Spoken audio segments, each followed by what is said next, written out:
Hello friends, good evening. எல்லோரும் எப்படி இருக்கீங்க? நான் உங்கள் தீபக் ராம் பேசுகிறேன். இன்றைக்கி இந்த அவசர காலத்தில் நம்ம யாருக்குமே டைம் இல்லை. குடும்பத்துக்காக ஓடுறோம், தொழிலுக்காக ஓடுறோம், பணத்தை தேடி ஓடுறோம், புது தொழில்களை அமைச்சிக்கிறதுக்காக ஓடுறோம், சமுதாயத்தில் நல்ல ஒரு அந்தஸ்துக்கு வர்றதுக்காக ஓடுறோம். இப்படி பல ஓட்டங்கள். So we don't have time. Friends, உலகத்திலேயே நம்பர் 1 பணக்காரர், அவருக்கும் 24 மணி நேரம் தான் டைம். ஒரு சின்ன பெட்டி ஷாப் வச்சுருக்க அண்ணனுக்கும் 24 மணி நேரம் தான் டைம். எல்லாருக்கும் 24 மணி நேரம் தான். அது எப்படி யூஸ் பண்ணுறோம் அப்படிங்கிறது தான் முக்கியம். அண்ணாமலை அவர்கள், நம்ம தலைவர், என்ன சொல்லிட்டாரு?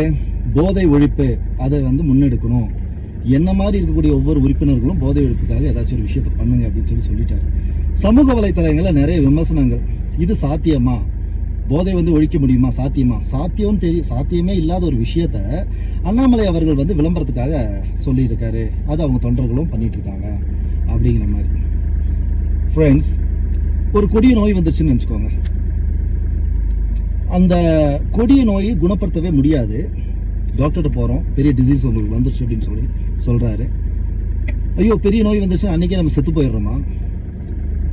இல்லை, அது குணப்படுத்த முடியாத நோய் அப்படின்னு தெரிஞ்சாலும் டாக்டர் கொடுக்குற அந்த மருந்து மாத்திரையை கண்டினியூ பண்ணி அந்த நோய் எதிர்த்து நம்ம போராடுறோமா? நம்ம கண்டிப்பாக போராட தான் செய்வோம். ஏன்னா உயிர் ரொம்ப முக்கியம். எண்ட் ஆஃப் தி டே மேலே இருக்க ஒருத்தன், அவன் கையில் இருக்குது. யாருக்கு தெரியும்? Miracle can happen. அந்த நோய் நம்மகிட்ட இருந்து போயிடலாம், நோயிலேருந்து நம்ம குணமாகி வந்துடலாம். ஸோ இந்த ஆன்டி ட்ரக்ஸ், தமிழகத்தில் இருந்து ட்ரக்ஸை ஒழிக்கணும் அப்படிங்கிறது இந்த மாதிரி ஒரு நம்பிக்கையான விஷயம். நம்மளால் 100% இந்த ட்ரக்ஸை தமிழ்நாடு ஒழிக்க முடியுமா அப்படின்னு கேட்டால் இப்போதைக்கு முடியாது. ஏன் இப்போதைக்கு முடியாது? சரி, ஏன் அண்ணாமலை அப்படி வாலண்டியர்ஸ்க்குலாம் இந்த இன்ஸ்ட்ரக்ஷன் கொடுத்துருக்காரு அப்படின்னு பார்த்தீங்கன்னா, என்ன மாதிரி இருக்கக்கூட ஒவ்வொரு உறுப்பினர் 19 லட்சம் பேர் இருக்கும். ஒரு நபர் தன்னை சுற்றி இருக்க இல்லாட்டி கூட இருக்கிற இல்லை தெரிஞ்ச ஒரு போதை ஆசாமி, அதாவது போதையில் இருக்கக்கூடிய சகோதரனையோ சகோதரியோ குழந்தைகளையோ விடுவிச்சோன்னு சொன்னால் இந்த மாதிரி இருக்கக்கூடிய 19 லட்சம் பேரை விடுவிக்கலாம். அந்த 19 லட்சம் பேர் அவங்க ஒவ்வொருத்தரை கையில் எடுத்து பண்ணாங்கன்னா இது அப்படியே டபுள் ஆகும். ஸோ இப்படி ஒரு செயின் லிங்க் மாதிரி இது போச்சுன்னு சொன்னால் இன்னைக்கு வேணா இது பாசிபிளாக இல்லாமல் இருக்கலாம். பட் கூடி சீக்கிரம் இது கண்டிப்பாக பாசிபிள். நான் சொல்கிற விஷயம் ப்ராக்டிக்கலாக நடக்கக்கூடிய விஷயம். அண்ட் நம்ம எல்லாருமே இன்னைக்கு இந்த ரீல்ஸ் அப்படின்னு இருக்கு இல்லைங்களா, இன்ஸ்டா, ஃபேஸ்புக், இந்த மாதிரி சோஷியல் மீடியாஸில் இருக்க ரீல்ஸ், இதை பார்க்குறதுக்கு ஒரு நாளைக்கு எத்தனை மணி நேரம் செலவு பண்ணுறோங்கிறது நம்மளால் கால்குலேட் பண்ண முடியாது. அவ்வளோ டைம் நம்ம பார்க்குறோம்.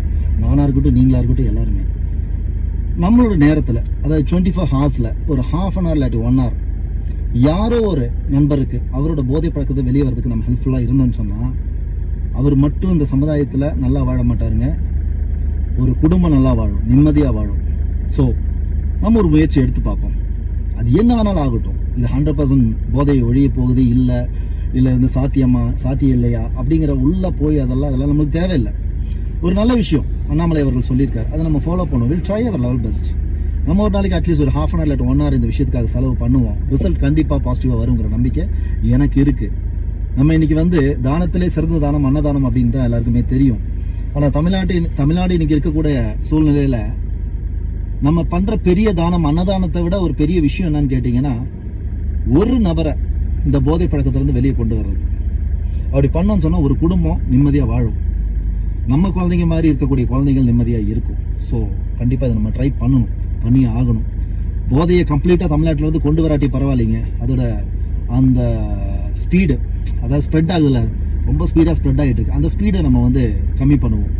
போதை பழக்கத்துக்கு அடிமையாகிற நபர்களை கம்மி பண்ணுவோம். போதை பழக்கத்துக்கு அடிமையாக இருந்து லைஃப்பை இழக்கிற நபர்களை கம்மி பண்ணுவோம். அதில் வெளியே கொண்டு வருவோம். நிறைய ரீஹாபிட்டேஷன் சென்டர்லாம் இருக்குது. அது கூட நம்ம தொடர்பு வச்சுக்குவோம். நம்மளால் ஒரு பாயிண்ட்டுக்கு மேலே அவங்கள சரி பண்ண முடியல அப்படின்னு சொன்னால் அந்த ரீஹாபிட்டேஷன் சென்டர் கூட்டிகிட்டு போய் அவங்களுக்கு தேவையான விஷயங்களை பண்ணுவோம். கண்டிப்பாக அண்ணாமலை அவர்கள் சொன்ன மாதிரி இன்னைக்கு இல்லாட்டி என்னைக்காச்சும் ஒரு நாள் தமிழ்நாடு போதையில்லா தமிழ்நாடை கண்டிப்பாக நம்ம எல்லாருமே சேர்ந்து முயற்சி பண்ணால் நடக்கும் அப்படின்னு சொல்லி அடுத்த வீடியோவில் அவங்க எல்லாரையும் பார்க்குறேன்.